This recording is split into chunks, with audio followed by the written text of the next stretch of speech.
School's back.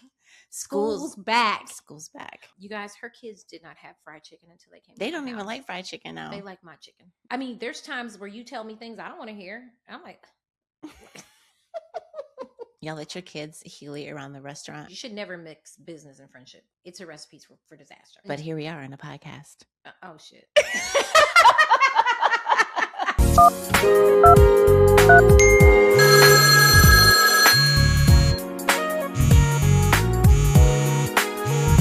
I haven't talked to you. We just been like, and that never happened. I'm dropping K off. Call you back, and I call you back, and you're like, in meetings. Sorry. Yes. Call me later. School's back. School's back. School's back. So I saw this TikTok today. It was so funny, and it was this lady, and she was like, it was like a dance party. And she's like, this is what I did when I dropped my kids off to school. And she was like jamming. That's funny. She was probably like, ha, school started. I'm not like, ha, ha, ha, because it's different for me. Yeah. Now I'm going to take care of somebody else's kids. Who? Oh, yeah. Yeah. I know. I'm not taking care of my own kids. You got to go to work. Yeah, but school's in. I wasn't ready. I wasn't ready for the summer to be over. School starts so early down here. My sister texted me and was like, traffic. Mm-hmm. What in the hell? That's why it took me so long to get here today. I'm like, Auntie Reese, it is traffic, girl. It is school is back. The yellow buses are on. Yep. It is happening. And I'm about to take my oldest to college. So I'll probably break down. Oh, you're going to just be having so many emotions. Oh, I know. I think we all are. I think we're all like, oh, this is so exciting. And it is. But I don't know if we don't know what to expect feeling wise. We'll have a bottle of real champagne.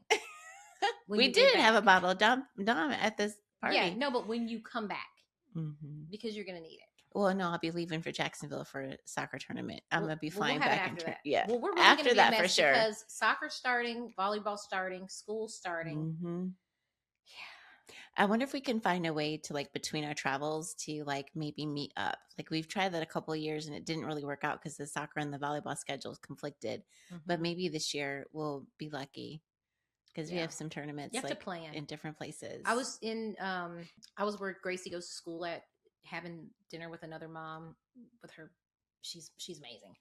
And I'm like, so which away games are you going with me to? Mm-hmm. She's like, what? I said, which away games can you go on? Which away games are you scheduled? She's like, oh girl, I got my calendar right here. I said, what? Yeah. We're at the bar having dinner. She pulls out her calendar. I'm like, you're good because I don't do that. That's great. She has it scheduled. I got to look at my phone and figure it out. And she's like, oh yeah, I have every game that I'm going to schedule down. I said, well, I have every reservation for my hotel down. That's how I know where I'm going. Other than that, I don't really know. When is your first game? I don't know. Oh my gosh. I don't know. I'm the worst. We have a tournament this weekend. We at 3 out of however many weekends in August. 3 out of 4 we're at tournaments or games. Have you ever thought about having another mom help you carpool or help you get the kids to tournaments or help you? How do you feel about that? Do you trust delegating that responsibility out to there is a mom that we've done that. You know, like she'll take Kay for me, or she's like, hey, I don't know if Penn's going to be able to, if we're going to get there, whatever. So we've done that. Not anything consistent, and I don't always do it because my schedule is so crazy. A lot of times we are running out of the house, and to add me having to pick another person up, I'm always concerned that I can't reciprocate. Right. You know what I mean? I want to be able to give the favor back. And if I knew that I could, then I will. But it's just my schedule is so like tight. When my kids were in school, again, because the ages are crazy. I mean, it was like heaven on earth when Mariah got her driver's license and could drive Gracie to school. It was amazing. I wish I knew what that was like. Girl, it was amazing. They were late every day because they went to Starbucks. Right. And Gracie was like, yeah, I love it. We're listening to rap music, the cusses, and we're going to Starbucks. I'm like, she made her feel like a big girl. Yes. But I did have, Gracie would laugh at me and she would go, well, it was only a couple times. I did have another mom that helped me with volleyball practice because they would get out of practice so late. Right. So instead of sitting there, me and one of the moms did sit there for years, but instead of sitting there, she helped me like kind of carpool. But I was never a carpooler when it came to like middle school or regular school because you're not cussing me out because your child is late or because Mhm. I know how we roll in the morning. Right.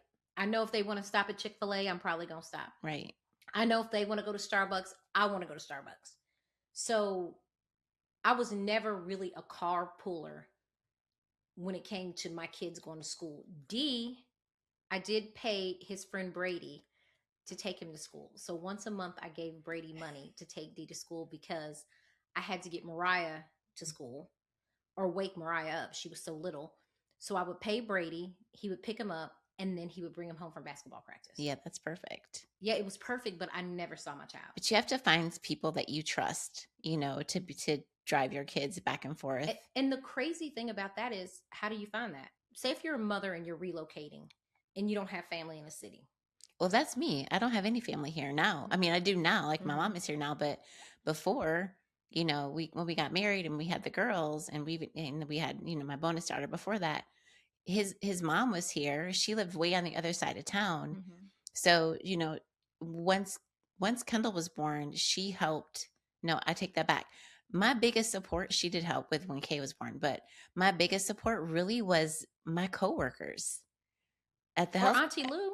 Well, for sure, Auntie Lou. Yeah, And Auntie Lou. I'm gonna get to her Yeah, for Auntie Lou sure. for Like sure. for her for sure, no doubt. But my coworkers, because I was, before I got married, I was working there. When I got married and had children, I was working there. So my coworkers were super supportive. So one of them, a massage therapist at the concourse where I worked, she came over and she was like our nanny for a while with Kendall, and she like Mm-hmm. took care of her and took her places and all that. And I remember leaving the house that first day. I was in tears Every on the time way we got home. a nanny, it was word of mouth.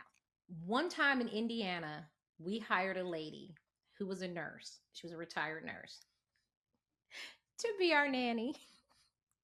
And my kid's father could not stand that Oh lady my because goodness. she was like, I will never forget one time she came in our basement and him and his friends were down there like hanging out, playing the game or doing whatever. And she told them they were too loud. I think I was trying to go to law school or Wait, something too then. loud for the kids She or told them they just were too too loud loud. in He general? was like, Mari, you know she ain't gonna last, right? Oh. Cause she like my mama. Like she's not she don't act like she worked for me. Mhm. She's like telling me what to do. So how did you find her? We found her from at the time he was playing, and I think it was like a resource from the team. Hmm. And so we found her. They did a background check. They did everything that we needed to be done. And she came in like corporate America. The only thing she didn't have on was some scrubs. I was like, No. okay, like what? She didn't last long.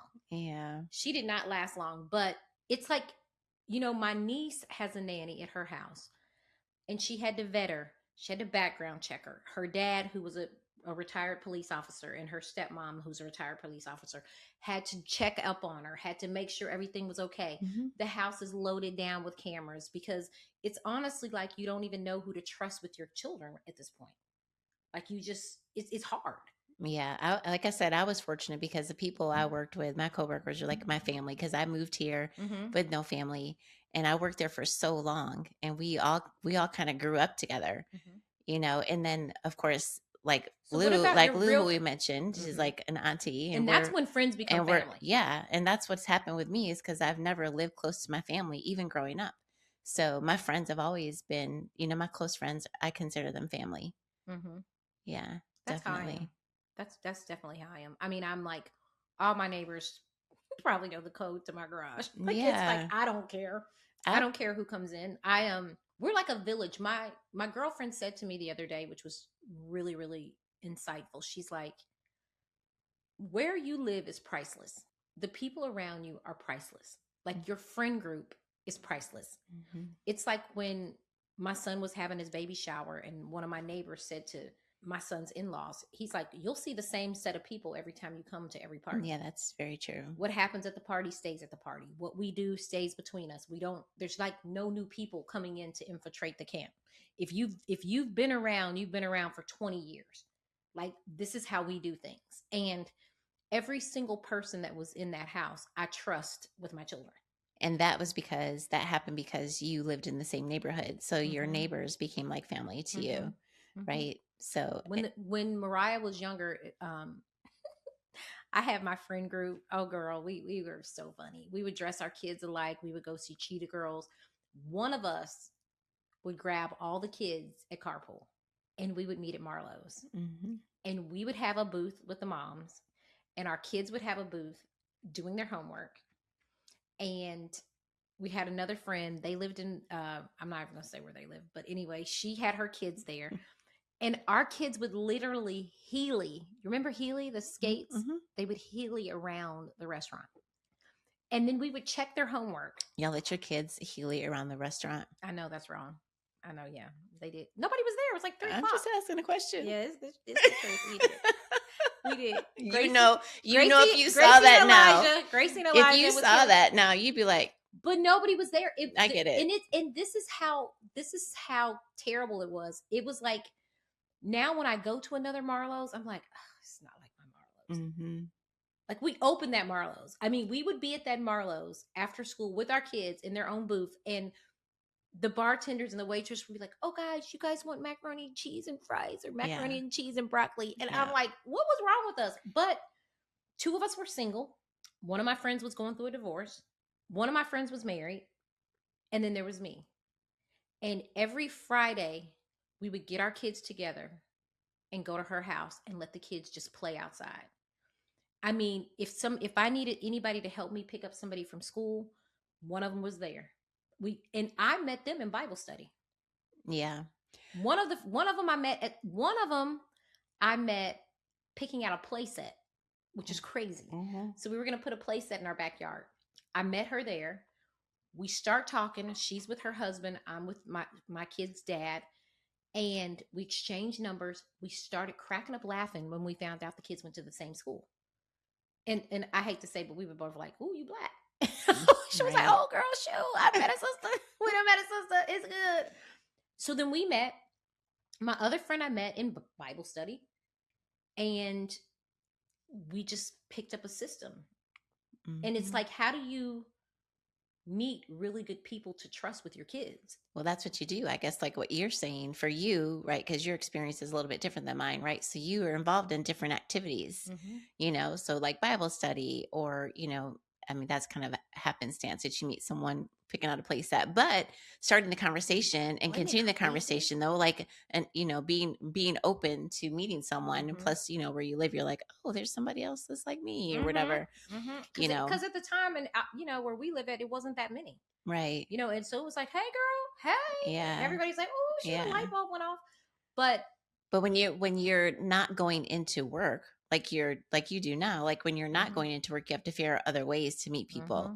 And so for me, like I said, the people that surrounded me were my coworkers. Like they supported. And when my niece had her baby, when the baby was first born, my mom watched her. And then my mom's getting older and she moved. It was a little harder. And she called me. We had to make the decision. She looked at a care.com.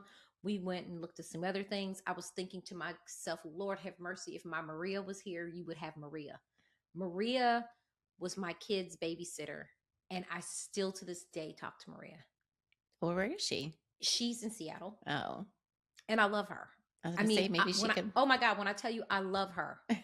And Maria stayed with my family probably every single weekend for a long time while Dee was playing AAU basketball.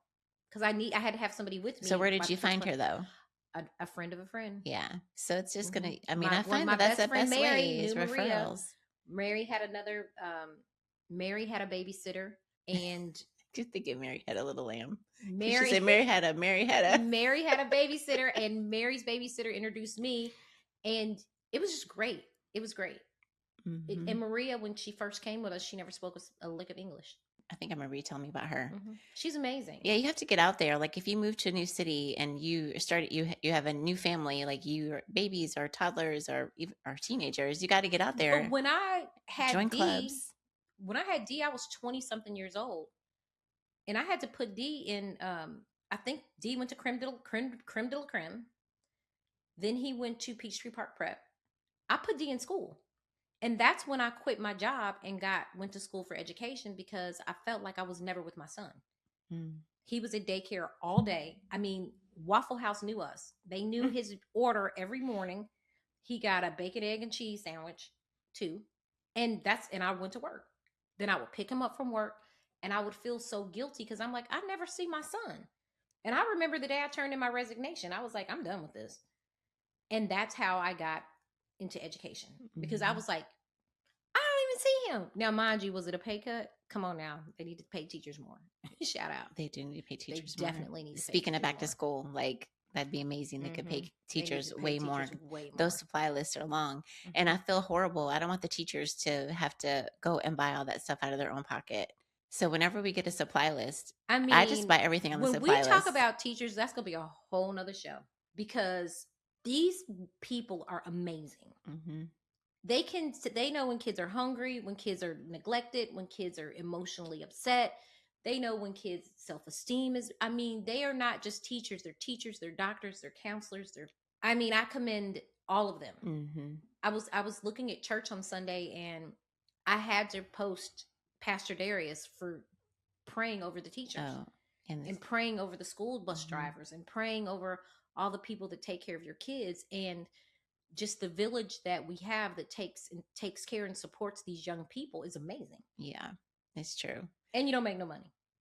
I was looking when the girls were younger, and I was looking for preschool because they went to preschool because I work full time. So, which I look for schools near where I worked because I wanted to be able to get to them quickly if I needed to, or pick them up. And I could always pick them up and bring them back to my office because I had a great situation there. But I remember visiting like at least 6 different preschools to find out where.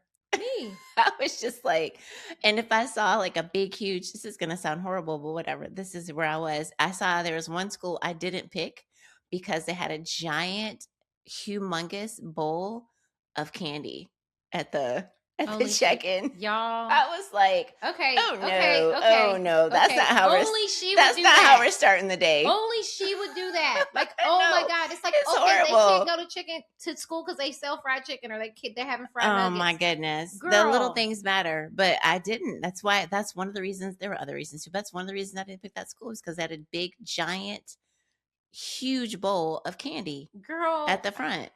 Okay. I mean, that's probably not a good reason not to pick a school. I don't. Well, no, we ended up at an amazing preschool for the girls. Like it was great. I don't think the candy was the. I'm just saying that was from like I was just like nope. I don't. I mean, you guys, her kids did not have fried chicken until they came. They don't even like fried chicken now. They like my chicken. They like your wings. They like my wings. I even like your wings because you don't fry them. Miss Momo's wings. That's a beautiful thing. No, I don't fry them. I just cook them till they're good. But I mean, every kid needs a piece of fried chicken. Like that's just every kid needs a piece of fried chicken. That's another. But preschool or school is another way to meet other moms. My kids went to Montessori school, and so there wasn't fried chicken there either. But my kids went to Montessori school. But they could get this. They could get a snack when they wanted. And I think that's why my kids are so independent because Montessori school teaches you independence. My brother went to Montessori. And it just teaches it's amazing. So when you are in a city and you have family and your family doesn't help you with your kids, let's talk about that for a second. And these are my sisters as always. Let's talk about that for a second. So when you let's just say a what if scenario. So what if you were lived in a city and you had family there and not one time did they ever offer to help you pick up your kids or watch your kids or take care of your kids or spend time with your kids? I mean, I'm just kind of rewinding back because when my mother-in-law was alive, God rest her soul, I'm thinking back and she would take the girls. But if my family was here and they didn't want to, I honestly wouldn't. It really matter to me because they're my kids. So that's up to me to make sure my kids are taken care of. So I wouldn't feel bitter about it. My mom moved down here to help me with the girls at this point, so. So at this point, when that happens, is it like with Auntie Lou, you teach your kids that your friend is now your family? Yeah. Yeah. They call, yeah. I mean, the friends that I have are close friends. Like there are not many. He preached about that at church on Sunday. He did. And it's very important because you need to know that, family, in order to have a healthy family, you have to be friends. In order to have a healthy marriage, you have to be friends. I agree with that. Friendship stems out of every single type of relationship. Like you and I are friends. we have just like an understanding. We have a friendship. You can, I mean, there's times where you tell me things I don't want to hear. I'm like, I don't know what you're talking about. yeah, you do. You told me about my other friends. You're like, yeah, that made your friend. And you have to listen. And I feel the same way about kids, which is probably why we weren't friends with our other friend. Because, I feel like when you're a friend, you should be able to have hard conversations with your friends, including like conversations like sometimes with your kids. Yeah. And you should be able to take criticism in a nice way and respect it and still come out friends. Yeah, for sure. Our other friend, I would say for sure, she helped with the girls, but it wasn't like she was like pick them up or whatever because I live so far from you guys. Mm-hmm. But we would do things together, so and they called her auntie as well. But have you ever had, this has happened to me.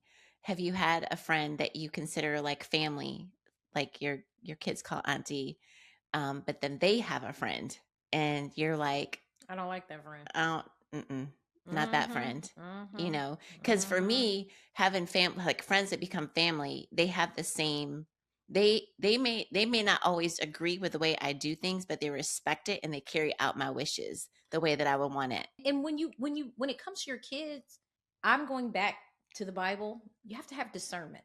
I feel like you have to have discernment when people are tending to your kids. You have to have discernment when your kids are spending the night at somebody's house. And you have to be kind of alike spiritually. You have to align Yeah. yourself up with the same type of moral fiber that Yeah. you stand for when you let your kids hang out with people. Because I don't care what you say, birds of a feather flock together. Yeah, my daughters, they didn't do many sleepovers. There's 3 total between the 2 of them, people's houses that they've done sleepovers. I can't say that because we had a big friend group. Like not a big friend group. Like we had our 3 moms from Bible study, or my 3 moms that were at Pisgah with us. We had D's still has the same best friends that he's had forever. He's still around them. So I did trust my son to stay at their house. I did trust my daughter to stay at their house. You know what? You made me think of this. There was this, I read this on social media. I think it was Instagram, and the whole Nolan Wells thing that's happening. And this woman was talking about her son going to stay the weekend at a lake house with one of his close friends. Like they've spent the night at each other's house, blah blah blah. But did you see this? And then No. and they were going to go, and he was going to go spend the weekend at the lake house with his other friend and his family. And the mom said that she called the other mom and she had a conversation with her about, this is a exclusive community that you're taking my son to. He's going to be walking, in the neighborhood. Like, So he's black and he's, they're white. yeah. And Okay. and she was like, I need to make sure that you know how to handle my son staying with you guys and who else is going to be there.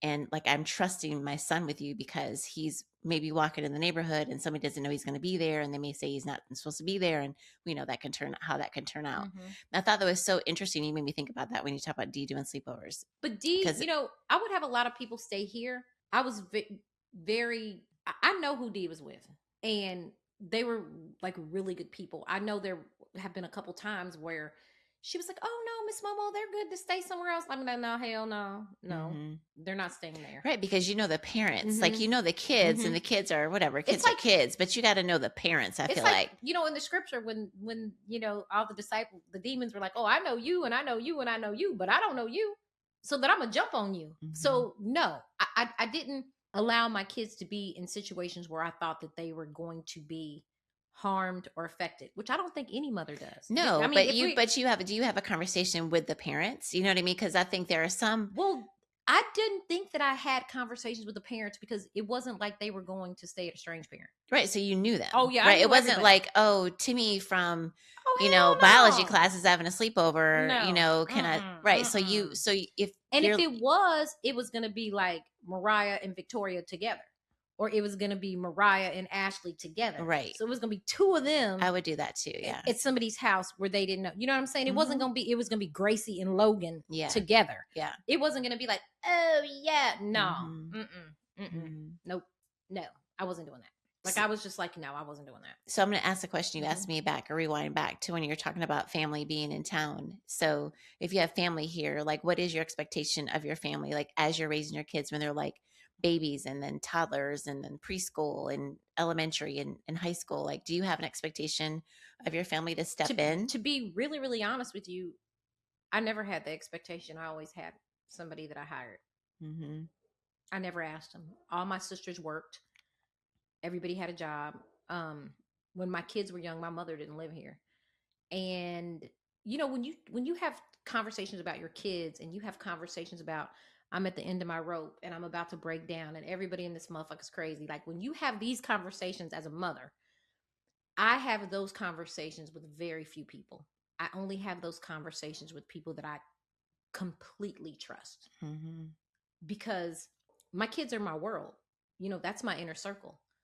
And if I have a bad day as a mom, which I've had plenty, Yeah. which there's Me times I've too. gone in my bedroom and shut that door and been like, what the shit? Or just don't Like, talk to me. or got on my knees and just start saying, God, I know you know what, no, I know you know another way. Then that would be with only very few people that I've ever shared that vulnerable side of my parenting. And that's because people didn't understand my situation. They were like, well, shit, why you sad? How you mad? What you like? You living? You got a nanny, you got somebody paying your bills or taking care of you. You shouldn't be sad. But that doesn't have anything to do with the role as a mother. That money has nothing to do with a mother being torn into 1,000 pieces, Yeah. in 1,000 places. A Excuse me. mother's expectations. I don't care if you are married to LeBron James. If you are Savannah and you are a mother, you're still a fucking mother. You're still a fucking mother. And there's going to be times he doesn't understand how she feels. Her kids aren't going to understand how she feels, but she's still the mom. Yeah, that's why And it's even though important to it have seems that like the tribe. world is at her feet, the world ain't at her fucking feet, because she's still fucking tired. Because when the baby cries, they want mama. When the kids need to get somewhere, they're asking mama. When shit needs to be done, where's mama? When you get on a roller coaster ride and you are scared to death, who's the first person you call? Mama. Yeah. So I was very, sometimes I would just put this face on, like, oh yeah. And then I would go home and be like, oh, what just happened?